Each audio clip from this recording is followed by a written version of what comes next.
Tees Health Authority and South Yorkshire Health Authorities, quite a lot in the north. Left the NHS having served 2.5 years as the Chief Executive of the NHS Confederation. And I've been working for about 7 years independently now.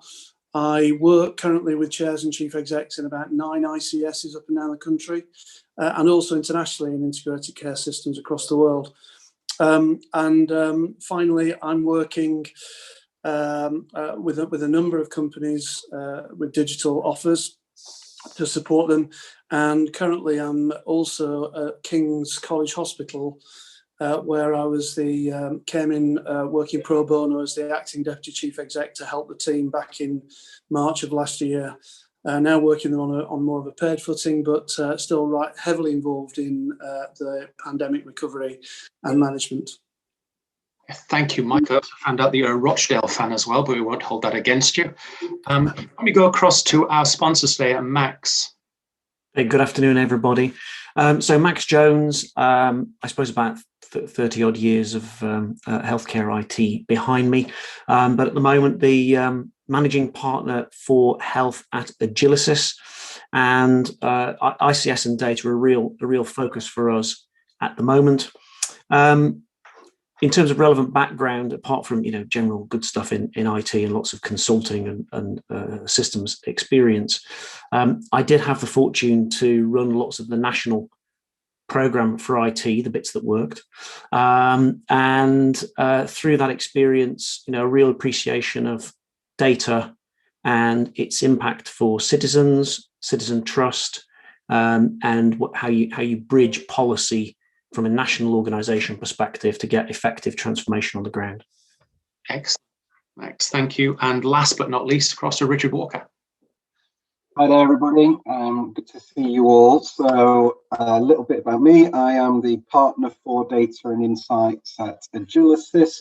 In terms of background, I joined Agilisys from KPMG about 3 or 4 months ago, where back at KPMG, I was director for data and analytics for government and the public sector, and really had the opportunity to get my hands dirty in everything that fits under how do we make the best use of data. So everything from data ethics and privacy to data management and governance through to analysis and advanced analytics. And really, really passionate today to get into the discussion and consider how we balance the need to fix the foundations, I guess, when it comes to making the most of our data with the need to demonstrate value quickly.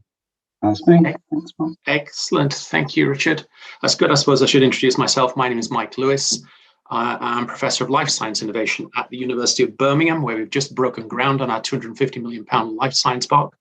And I also sit on the exec board at Birmingham Health Partners as well, across the QE and Birmingham Women's and Children's Hospital. So that's us. This is your panel for today.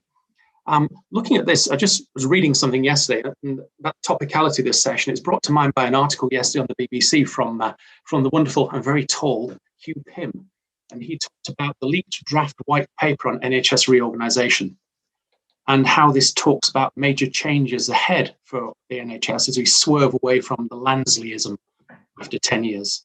There's lots of talk about upcoming changes being made invisible to citizens, and how it's all going to be, according to Nigel Edwards and the Nuffield Trust, about changing the wiring behind the dashboard of how information flows. So lots of talk in the article on the topic of ICSs and making sure that hospitals, GPs, community services and social care can all get aligned. But really, I'm thinking, what is going to be the glue that holds things together? Mike and Richard, isn't the glue and the only thing that matters going to be the data? Why don't I start, Rich, if that's all right? I mean, what's really interesting about integrated care when you look across the world is everybody's trying to do it. Most people have moved away from market mechanisms to try and get better outcomes and get better value for money. And the thing that differentiates those either small places or even countries, when you take somewhere like Israel, that have really made massive progress around integrated care, the differentiator is the way in which they're bringing data together. And what I see a lot, I mentioned I work in 9 ICSs in this country, is some of them where leaders come together and they only have their version of the truth. They see the system through the lens of their own organisation. So when they sit around the table with partners, their view is that the problems that they face are the greatest ones. Their workforce shortage is the most acute. Their financial challenge is the most severe. And because they aren't able to see the whole system, they don't quite understand where their pressures come from or where they could be relieved. And the minute that you start getting to a position where there is a shared data, shared understanding of how the system is working, all of a sudden, they genuinely collaborate rather than protect their own interests. And I like to say to them, look, shared data is the fuel in the engine of collaboration. So if we're looking for glue, in my case, petrol or fuel, I would say, look no further, because it really is as stark as that. It's not their intent, it's not their capability, it's their ability to see the bigger picture that really, really helps collaboration and deliver integrated care. Agree, Richard?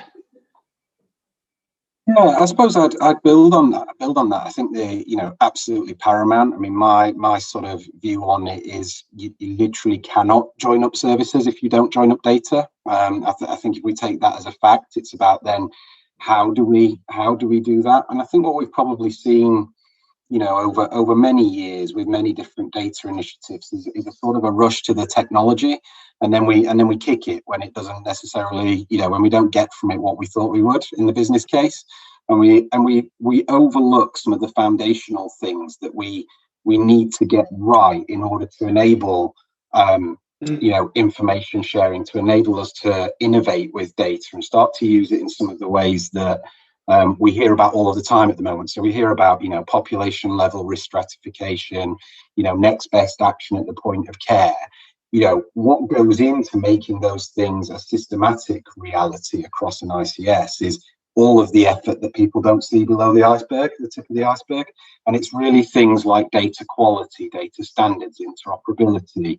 Even we saw last week from the Centre for Data Ethics and Innovation talking about local government, but actually I thought the parallels for this conversation were really clear around the need to engage the citizen. How do we build trust with our patients, our service users, such that when we do start to be in a position to embrace some of the things that technology and data has to offer, we've already got that trust baked in, and we don't have to go back to the start to build that, and therefore suffer the penalty in terms of expediency that we might see. Love the fact that you talk about citizens there and not about patients. That really sort of gets me when people start talking about people as patients. That's good. I heard a couple of things there in terms of getting the foundations right and making sure you don't come with pre-existing solutions in there. Ram, I'm going to shoot across to you if I can, because once we've got our foundations right and we've got this culture, how can we make sure that the data's out there? And I take your point, Rich, about quality data as well. How can we make sure this data is exchanged and shared between organizations within this ICS?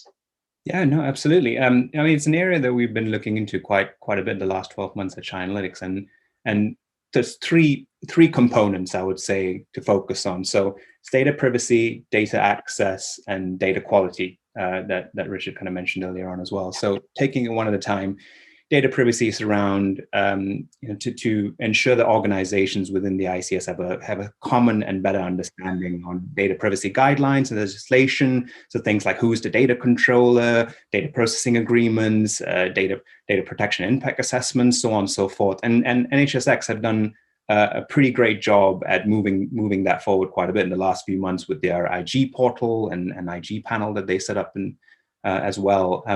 Now, kind of focusing in on the organization within the ICS. So the legislation is still catching up to a certain degree in terms of getting the entities, the legal status, and so on and so forth, which will then eventually lead on to smarter data sharing agreements, you would hope, within the organization, the ICS. But I guess in the gap stop or in the interim, this is where technology solutions could play a pretty pivotal role to ensure that the progress made continues. So an area that could be worth exploring as well is something called synthetic data, which some people might have come across. But very, very briefly, so synthetic data for all is essentially a digital copy of the real patient identifier information that has the same statistical properties as the original information, but has none of the patient identifier information. So it could be a way to kind of enable data to be shared Yes, there'll be some limitations because you don't have the patient identifiable information, but there'll be a lot of good population level analytics that you can still drive with that information. So just bear that in mind. And then jumping across to data access and data share. So when I say data access, there's two aspects to it. So I kind of cut myself short there. So there's data sharing as well. So there is an element of access in terms of how to get the data out of the actual systems. And that's where, as technology providers, we need to play ball in a way and adhere to the principles of interoperability and ensure that systems talk to each other. And data sharing. So once you get the data out of the actual systems, then actually getting the data across the providers.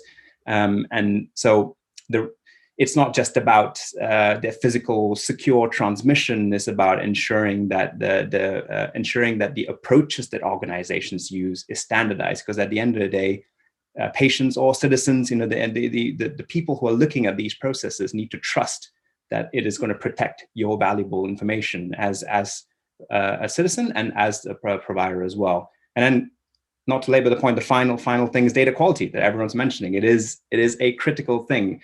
I mean, the data that's being shared is not really going to add much value unless it's of decent quality at the end of the day. And one could argue that the whole process of actually promoting data exchange will actually create this iterative process of improving data quality. When data is utilized to kind of form a lot of informations and analytics drives and insights, then you would be kind of almost motivated to ensure that data quality is maintained in order to drive that. I certainly believe that is kind of, yes, technology can play quite a big role there as well in terms of filling the gaps, and there's a lot of data science techniques that you could apply. But I think it's the behaviors piece that's going to be important. You need to the person who's inputting the data into the system or using it needs to kind of see what they're going to get back from it. And again, as individuals outside the system as well, they need to see what's going to happen with their data so that it kind of encourages the process and the systems to almost create high quality data in itself. That makes sense. So it's sort of like a feedback loop. The better data quality you have, the more motivation you have to populate the model with data anyway, which is a good point. Just I'm going to stay with you a little bit, Ram, as well. And what outcomes are we hoping to achieve with this data, if you're thinking with the ICS evolution in your mind? Yeah, no, good question. So again, I work in principles of three, as you'll probably determine. So again, three things that I'll kind of focus on there as well. So it's, it goes without saying, you got direct patient care, patient flow. Then the second element I would say is around managing demand and capacity and the related workforce as well within the system and wider as well. And the final thing goes without saying is population health to a certain degree. So the preventative and proactive angle of what we're doing there. I think kind of taking a step back, I'll probably also bring in the factors to how ICSs have come along to a certain degree. I mean, when the NHS was set up, it was very much about reactive episodic care, which is still the case. But however, the needs of the population have changed in terms of more long-term conditions and the requirement of management of care in various aspects of the patient flow effectively. And I believe that that's kind of where, very simplistically put, the ICS's response kind of comes into play to take that change into account. And I guess the critical outcome, and forgive me for using an overused terminology, so right patient, right place, right time. I mean, that is going to be the critical outcome in all of this, and data will play a critical role in enabling that, I believe. I'd add right resource at the end of that as well, Ram. Right resource, yes, indeed. Richard, I'm just going to swing back across to you. What's your thoughts on how we're going to use this data for? So I think for me, there's something about the way that we create the frameworks for us to ask for the data and ask to see the data when we're making the decisions. So, Ram talked there a bit about the sorts of technologies, some of the solutions that we're seeing around synthetic data, but how do we incentivize everybody from clinicians to managers to the strategic leaders to effectively consult the data? I think, we've almost got a unique jumping off point in the sense that one of the things we've seen through is just an elevation in the sort of the position of data in the consciousness, whether you're a professional, whether you're just a member of the public, actually. And so for me, it's how do we design frameworks within organizations that make us look to the data for an answer, at least on the same footing as, gut and experience and instinct. So, actually baking it into the decision-making process. I was working with a police force, for example, a couple of years ago, who took the decision to put their data and insights team on the same footing as legal, HR and finance when strategic decisions are being made.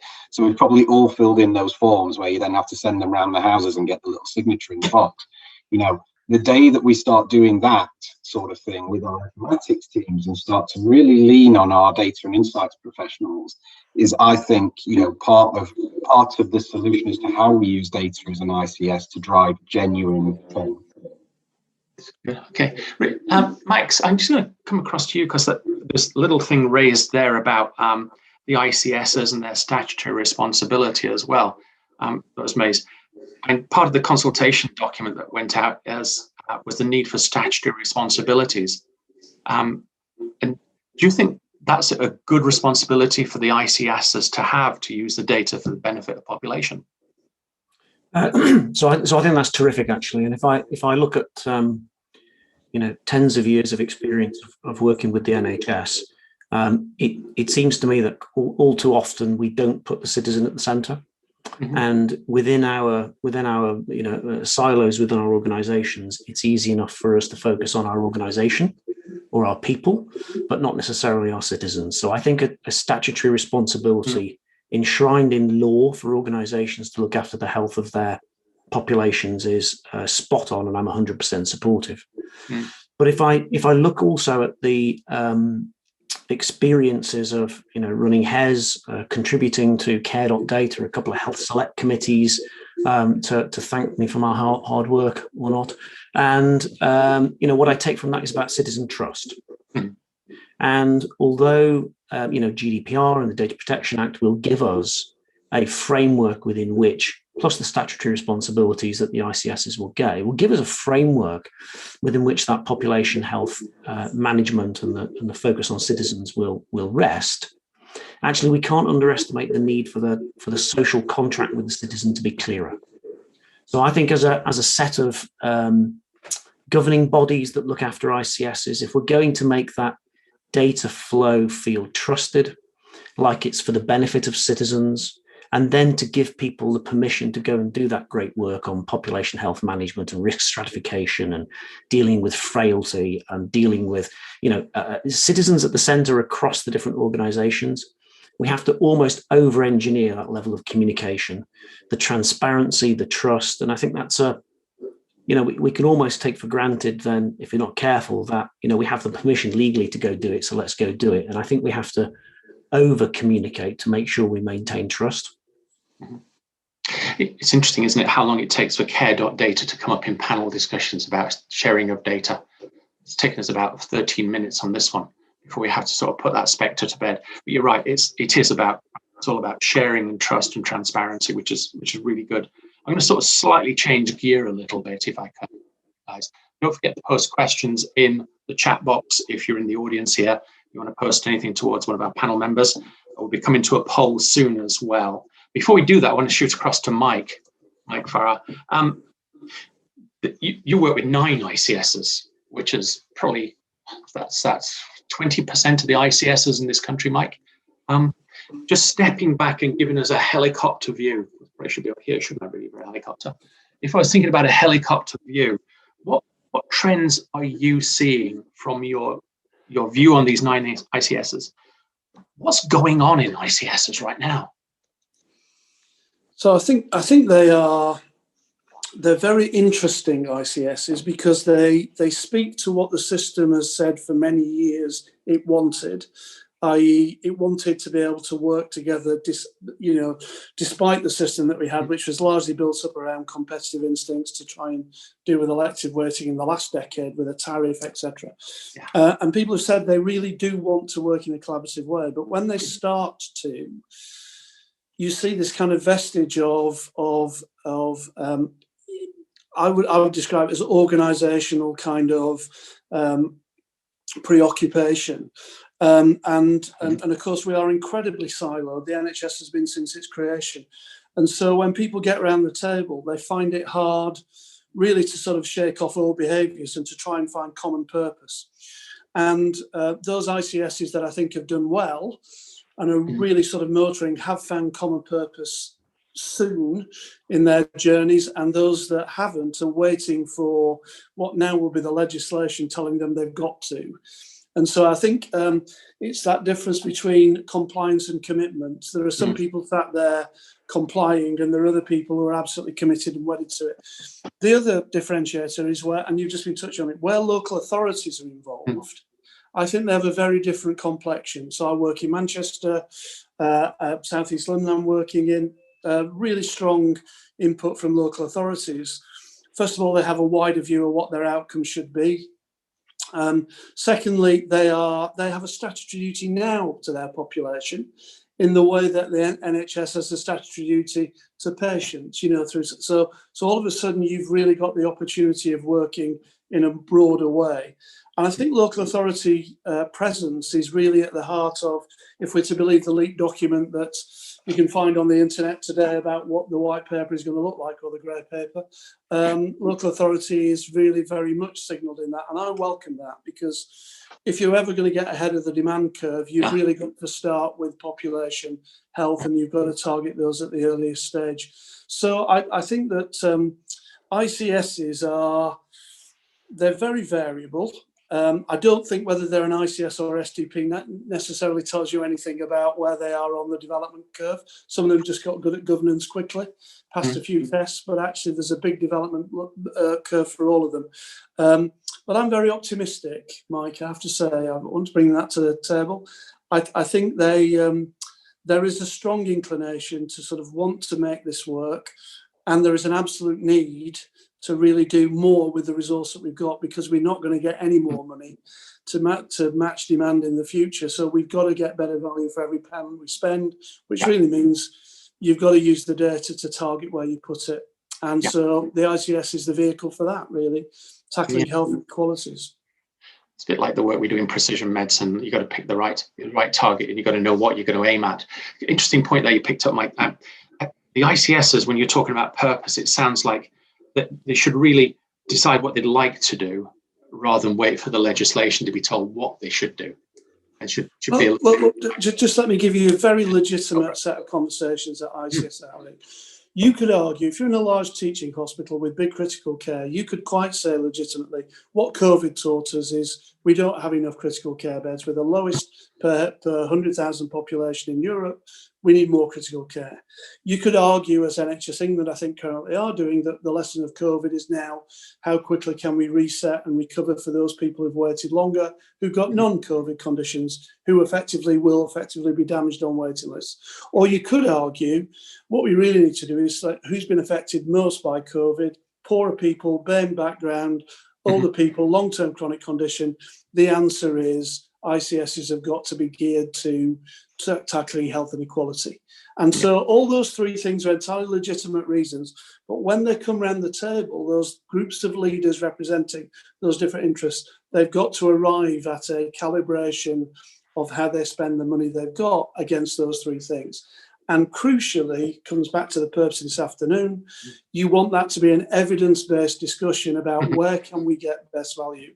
Without data, without a whole picture, you'll be driven by where is the power in the system, probably in large teaching centres, and you end up with not doing the right thing because we don't use the evidence we have.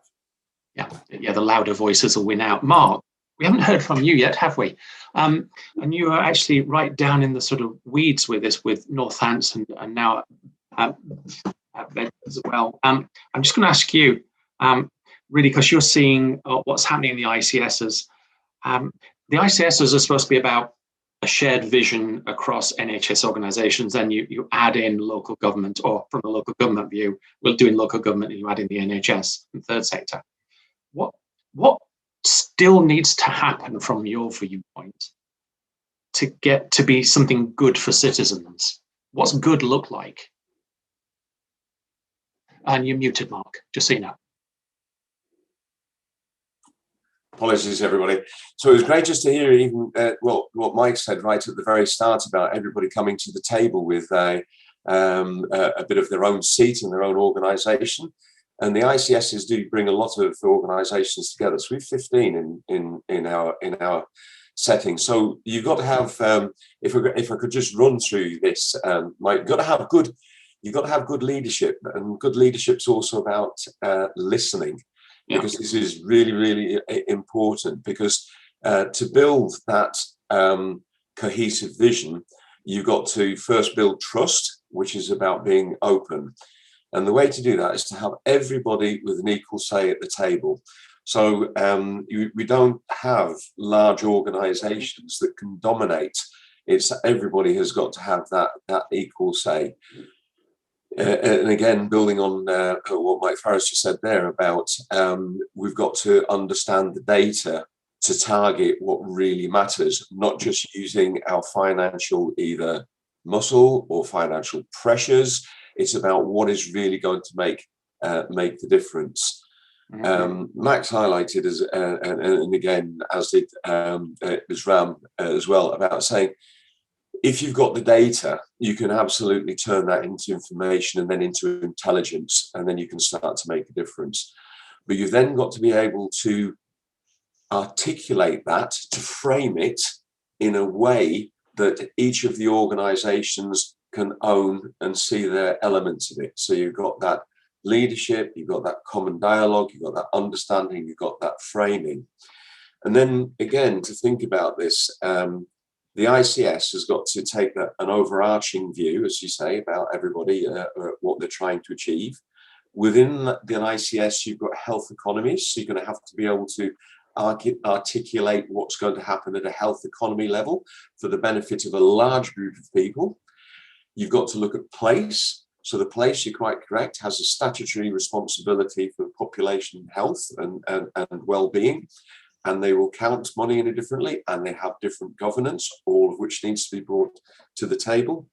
We've then got neighbourhoods where we're using the data for care planning, and it's the same data that we should be using at a strategic level as we're using at a local level for care planning. And then, of course, we've got the citizen. We've got to be able to articulate to them what we're doing from their perspective, which is what matters to me, not what is the matter with me. It's what matters to me. And it's the same data for that citizen that's in and quality check all the way through, right up to what we do at an ICS. But absolutely crucial is that openness and trust, and every seat at the table has the same voice. It's interesting you're talking about that sort of one truth point of data as well, but then you're just looking at it and examining it from different angles. Max, you spent 20 years or so in this environment. What's your perspective on this one? I'm actually really optimistic about it. Generally, the whole ICS agenda, I think, is one of the best things that's happened to health in many years. I suppose what I'm struck by in my conversations with ICSs at the moment is just how very different they are. How the balance of CCGs, councils, trusts, demographic differences, deprivation differences, actually makes a massive difference to the priorities in each of those areas. But I can see how the coming together of those conversations, the shared vision that the ICS will push out will actually be a massive step forward for the NHS, and with it being supported statutorily, I'm really optimistic. And I think if we look for the evidence points there, we can see how a number of those ICSs have come together. The different stakeholders have come together in pursuit of the agenda around COVID-19. So we've seen organizations working together, demonstrating that they can do things to keep citizens out of hospitals, to do things with people in their own homes.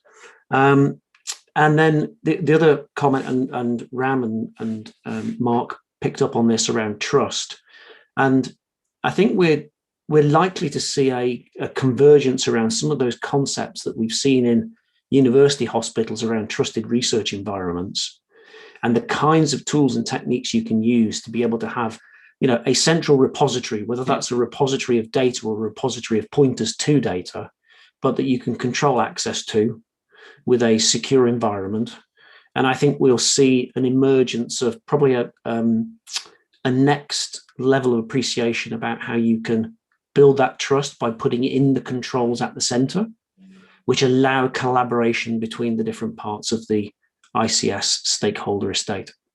So I'm very optimistic about that. Yeah, I've seen that with things like Open Safely and Pioneer data sets as well, particularly at UHB. I'm going to just take a little slight pause here and ask the audience, as we've got about 69 people in the audience here. From our perspective, there's a poll going to go up, and it says, do you feel there's adequate engagement from the local authorities when it comes to ICSs? And your answers are yes, no, and maybe. Just let that roll for a couple of seconds and see what we get. Fast fingers will work here. There's 10 votes in already. Oh, counting this is worse than Eurovision, isn't it? So we don't have. Oh wait. So look, keep on going, guys. So the question is, do you feel there's adequate engagement from the local authorities when it comes to ICSs? It's like we got a couple more, and we're counting 10, 9, 7, 6. I think I did the. This is the data strategy, most important factor in getting ICSs to work. Oh, thank you very much indeed. That's right. Yeah, staring across at that one. Brilliant. So what we're saying here is data strategy is the most important factor in getting ICSs to work.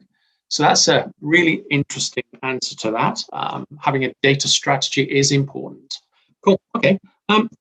Why don't we shift across? One of the guys we haven't heard from yet so far today is Hugo. And don't forget, Hugo is our Portsmouth Hospital via North Hants, if I remember correctly. You've recently moved between those two systems as you headed south, Hugo, like a snowbird. How do you see the differences playing out? You've now got a foot in either camp, the left and right foot.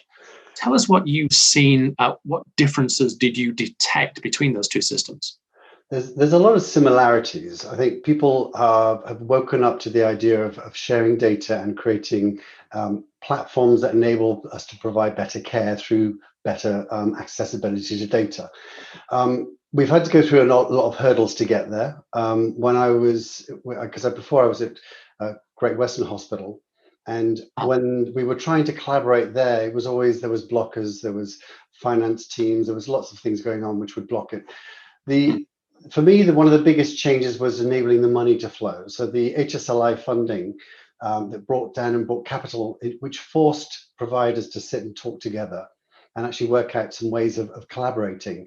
It's forced that agenda, and it started the conversations around the table. And I think that's been a very good icebreaker that's enabled people to work together. But coming from Northampton, where everyone did get around the table, we talked about how to share information, how to create the local healthcare record, and also give patient accessibility to it. And then to come down to Hampshire, where the Hampshire healthcare record is famous because it was one of the first ones and it works well. There's still issues because you can't write to it, and this is where, so we're on the road. I look at this and think we're on the road to a way of creating a healthcare record that enables the physicians to see everything they need. I mean, our job is to get information in the right hands. Unfortunately, the NHS has always been very data rich but information poor. We collect information like crazy. We're not always very good at bringing that together and then making something of it. But that itself is changing. Data science is coming back into the NHS. We're starting to look at how we build something from this vast repository of data we've got. So from my experience I've seen so far, and I've only been here for a month and a half within Portsmouth and Isle of Wight, it's similar conversations. It's a similar desire to get the information in the right hands, and I think people are seeing this much more about the patient pathway than just our organisation. There's alignment in trajectory, even if you're not all at the same speed on that path. So sorry, say that again. So what you're seeing is you're seeing alignment in terms of the direction and the trajectory we're going in, but people may be on just different parts of that journey. Yeah, and people at different stages on that pathway, and you know, a lot of this is trying to invent a way to share this information. You know, you've got information governance, which is a problem. There's various hurdles to get across. There's going to be some people that are a bit slower to this agenda, but from what I've seen so far, you know, when we start articulating this from what I call the patient story, and you start looking at the fact that the patients are moving across different care pathways, it doesn't take much for getting a clinician in the room to start talking to people, and everyone realizes that this is an important thing to do. Mike, you looking at 9 of these ICSs as well. Is this something what you're seeing? Is this a similar story you're seeing? Yeah, it is. I wanted to pick up on a theme that we've kind of touched on, but not really sort of brought out yet, which is just having the data in itself is insufficient. So this is a true story. I had the privilege of taking a group of chief execs to look at some of the best examples in the world of integrated care, and we had the opportunity to look at a risk assessment system which happens every 24 hours called Interpreter. And it links automatically to a case management system called TrueCare. It's owned by one of the large American sort of data companies. And this thing is fantastic because it basically, every 24 hours, it takes data from the patient, data from pharmacists, all the health data like diagnostic tests. It takes data from the patient themselves in terms of putting their own information in, from social care in terms of the carers now ill and etc. And it risk assesses, and the only question it asks is the top 5% of people on your list, in this case it's an insurance list, at risk of hospitalisation. And it presents that to TrueCare. It then devises a care plan, sends that out electronically. This takes about a month to do, and by the time we get our MDTs together, the risk has already moved. But this is every 24 hours. So I'm sat in front of 60 GPs in an ICS in the Midlands. I won't say which one because I'm being slightly critical of them. And I said, how would it be tomorrow morning if you turned on your screen and first thing that came up was, overnight, we assessed your practice list, and these 3 people are at risk of hospitalisation. This one, the carer is ill. This one's unusual amounts of painkillers, might need a medication review. This one, we've just had a diagnostic test back, and we need to make sure they've changed their medication, for example. And of those GPs, no respect of age, about 30 of them said, that'd be brilliant. And the other half said, that'd be effing terrible. And I said, why would that be terrible? Tell me. And they said, do you not know how busy we are? You've just given us 3 jobs on top of everything else that we were going to have to do that day. How on earth can you tell us? And of course, it makes the point that even when you bring the data together, the ability of the NHS to operate on targeting its resources to those with greatest need and deal with use of that data to inform clinical decisions is actually a very difficult nut to crack still, because culturally we've been open to everybody, and we feel very busy, and we're so busy being busy we can't find ways to use the data not to be so busy.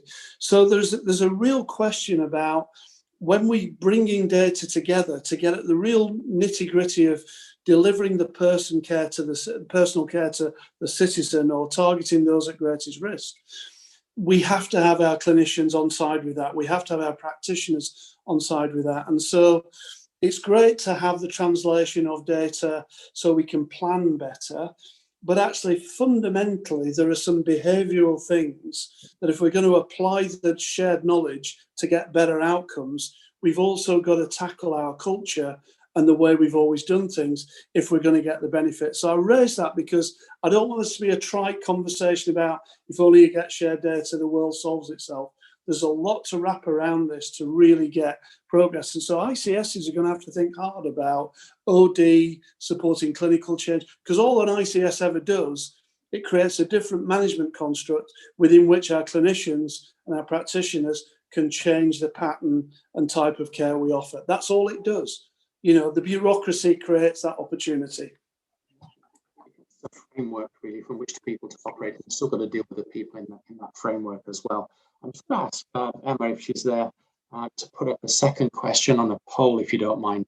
The question is going to be around, given the variations we're hearing in terms of strategy and approach across different ICSs, do you feel, and this is your personal view, we won't be keeping your names on this will be anonymous, do you feel your local NHS organisations are going to be ready for ICS implementation plans to commence in September, which is in about 8 months' time?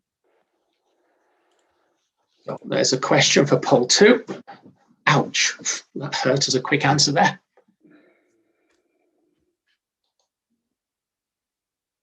Max, while you're sitting in the background there, the government ICS consultation paper said plans need to be ready for September. How big a challenge do you think that is?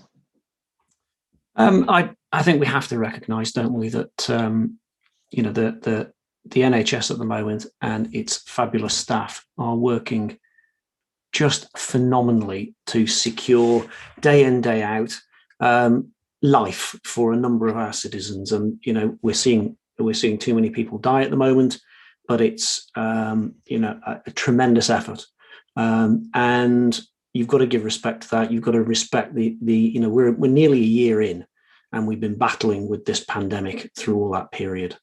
I think we would be naive not to recognise that, you know, that puts additional pressure onto the system.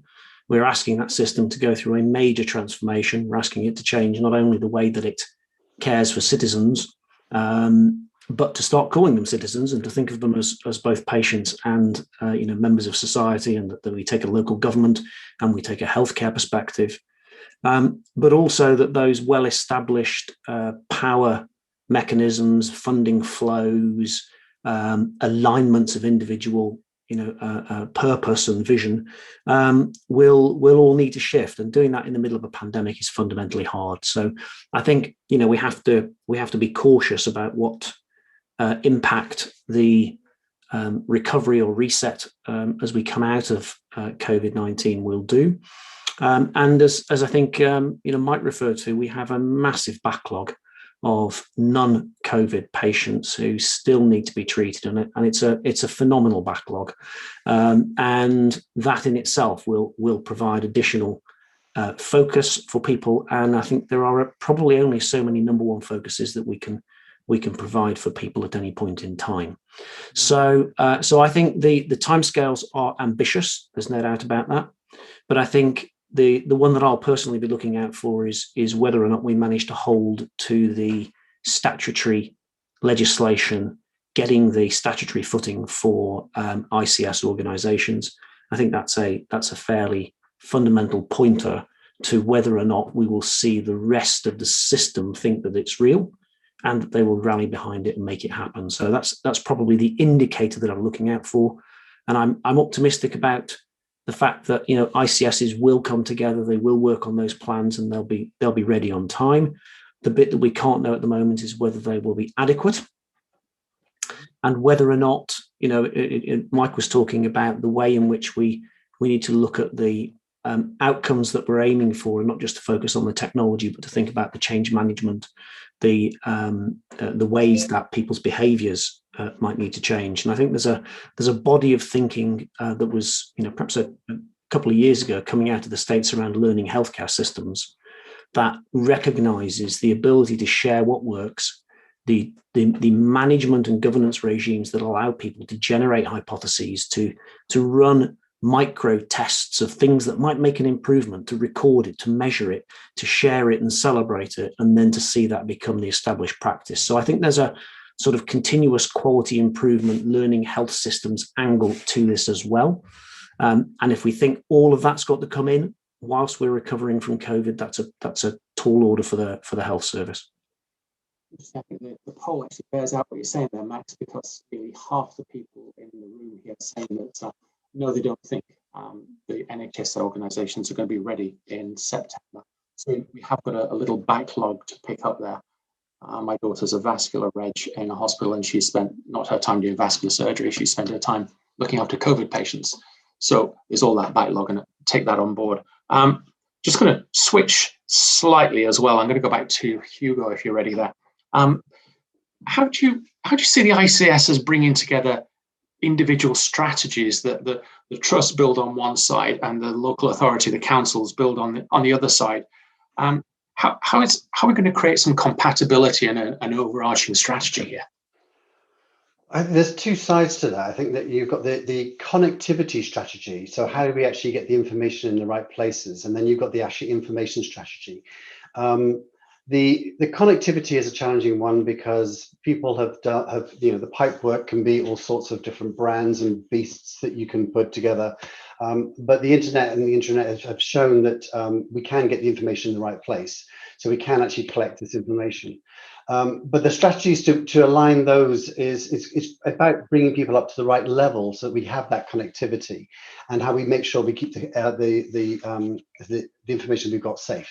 That bit is, so I think there's going to be a difference in strategies around kind of the technology, but when it comes to the actual information, which is the goal that we need to look after, and that's the bit that is actually going to bring some insight into what we're trying to do, that seems to, I think there's some alignment across the board, and people understand, like you said, from the citizen's perspective, it's not difficult to articulate what people want, because at some point we're all going to become a patient, you know. So there's an alignment of the fact that the information will end up leading to greater insight and exposing some of the problems which other people will end up having to help solve. But as Mike alluded to, you know, one of the issues is we are very data rich and we're not information rich, and pulling this information together when you're busy anyway, and having that bandwidth to think carefully about what we're doing and cleverly about what we're doing with this information is a bit of a luxury for some people, especially at the moment with COVID kicking off and we're rushing around. So at the same point, there's never a more crucial time to do this. So strategically, I think that, you know, when it comes to the overarching desire of having informatics that enables the patient journey to be as efficient, effective, and provide the best outcomes, the desire is there. How do we actually shape that at the moment is still in its kind of infancy, and I think that we're on the right road, but it's a journey. Talking about timing, the best time to trim your sails as a sailor is when the wind's blowing a hoolie and you're heading in the wrong direction. Yeah. Rather than when it's all nice and calm. Okay. I've got a question here. This is from Jeffrey Lim. Does anybody in the panel know of any ICS that's already implemented? I was just answering his question there on the chat. What I was saying was that I think in terms of already implemented, no. I think there are some ICSs that have made quite a bit of progress, in particular bringing health data together. So things like the Manchester Health Record, I think, has got some value. But really, if the holy grail for population management is bringing health, social care, a wider set of data, including the patient's own view of themselves, you know, there's lots of pieces of the jigsaw around. I'm trying to think without sort of like giving away. I know a small organisation that has this thing where effectively the patients continually are putting in their own data using evidence-based assessments like Oxford HIP scores and things like that, which gives the clinician ability to know whether they're in severe pain or being managed better or whatever. You know, there's bits and pieces, but they're just not all together there in the way that when you see, you know, I mentioned Israel at the beginning of the story. The reason that Israel has done so well on their vaccines worldwide is because they have a fully integrated data set. And that just makes a huge difference. And if we'd managed to do this in the last decade, when we had, you know, the National Programme for Health, actually, where would we be now? So I sadly, Jeffrey, I don't think we can point to one in the UK that's got a fully integrated set of data, but I think there are some examples, and we're learning fast. I just wanted to say that, sorry if I can ask, I've just run down quite a few links on the NHS website, and hilariously, my own site is an error 404 page. There are quite a few error 404 pages for a lot of the other sites. This is not really generating a lot of confidence if, let's say, me as a clinician or Joe Public would look at it. That's all I'm saying. And I wanted to find out if there was a successful exemplar ICS, and then I could take it back to my Bath Somerset group and saying, hey guys, look at this. Just head scratching and see if we can point you in the right direction at the end of this, Jeffrey. I'll give you some good examples there. There's some good vertical examples and some good horizontal cross-sectional examples. We'll probably be able to dig out. Mike's your best guy for that one. I was just thinking about this. Richard Ram, thinking about the sort of technology side, we've got the last 5 minutes as we're heading towards the close of the session. Richard, Ram, how do you see the future of the sort of the data platforms behind all this? Do you see some sort of big monolithic Star Trek Borg-like system sitting in the center of each ICS? Or do you think it's going to be some sort of federated data exchange between lots of different models? I'm going to go to Ram first. Sure. So I'm gonna make a couple of assumptions before I answer, I guess. So the future that I'm looking at, commissioners and providers' incentives and performance metrics are aligned, and the legislation that we were talking about before, they're now in place. So with that kind of future environment, I think what I'm seeing is there to be some sort of a federated data exchange. So so Max kind of described it earlier on as well. So like a centralized data repository for all organizations to submit their information. However, I believe that, and to be clear, decentralized data will be some sort of a shared records linked across organizations, both health and care. However, I believe that central repo will drive localized analytics. I think that's the critical thing. So yes, there will be analytics at an ICS level, but it'll be very critical to drive the place level and the neighborhood level analytics from that central repo. The other thing I'm hoping will also happen is looking to the citizens, and remote monitoring, and with everyone having a Fitbit and all that kind of stuff as well, to kind of have a two-way comms there as well, to collect that information, but also drive kind of outward metrics and advice there as well. And finally, I guess beyond that, I'm hoping that there will also be a outward focus for the data platform. There's so much wealth. Again, going back to the theory of the point that NHS is data rich. I feel like there's a lot of collaborative potential. So again, Max mentioned this earlier on as well. So I think there is an opportunity to get other innovators and researchers in on the game and on the fun. And that doesn't necessarily need to be external to the NHS. It could be individual or splinter data scientist teams and other teams within the NHS itself. But getting access and enabling them to have access to that information to then develop, be it AI, machine learning algorithms, or pioneer clinical protocols, whatever it might be. And again, bringing back the synthetic data play, I feel that could be a layer that could enable that to have quick data access and good information to drive those innovation. I think that, I'll stop there. Richard, you align with that thought from Ram? Rich, you there? Sorry, did you come to me? I wasn't sure.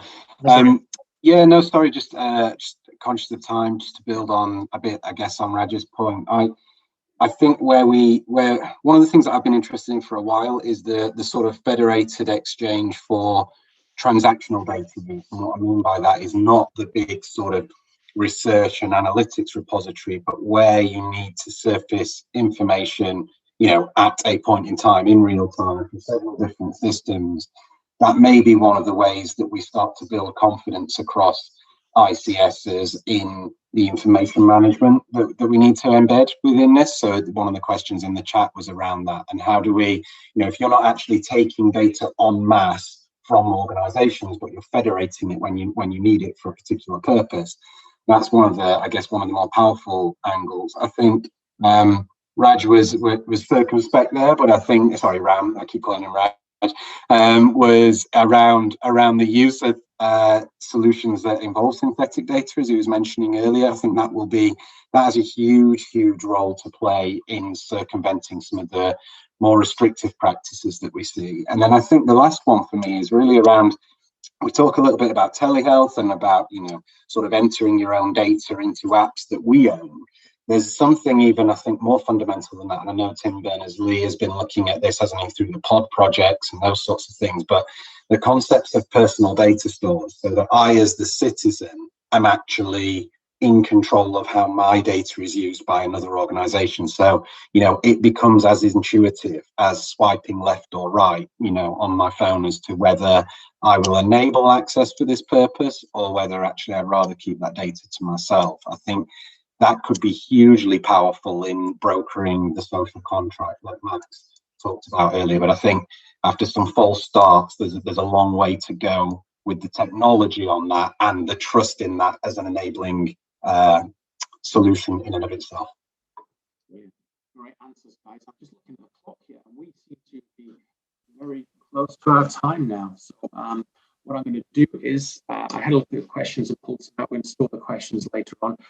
All it leaves for me to do is to ask Max as host for the session. Any last thoughts, Max?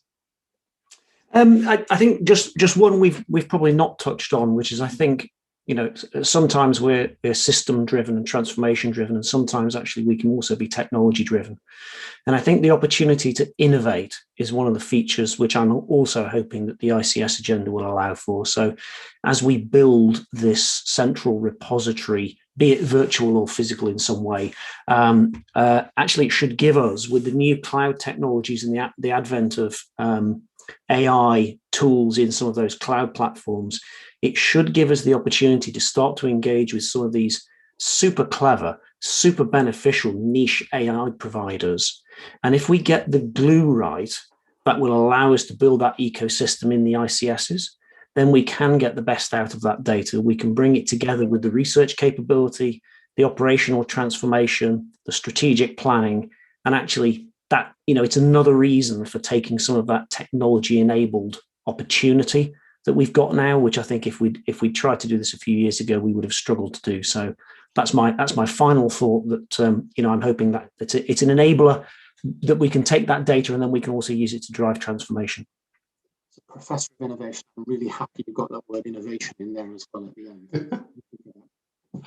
I'd just like to thank you, Ram, Hugo, Mark, Mike, Max, Richard. You've been great. Thank you very much for your time today. Thank you for putting up with me as your chairer. I'm looking forward to seeing you at some of the other sessions during the rest of the week. Thank you very much to Agilisys as well. Thank you. Thank you very much, Mike. Thank you. Thank you.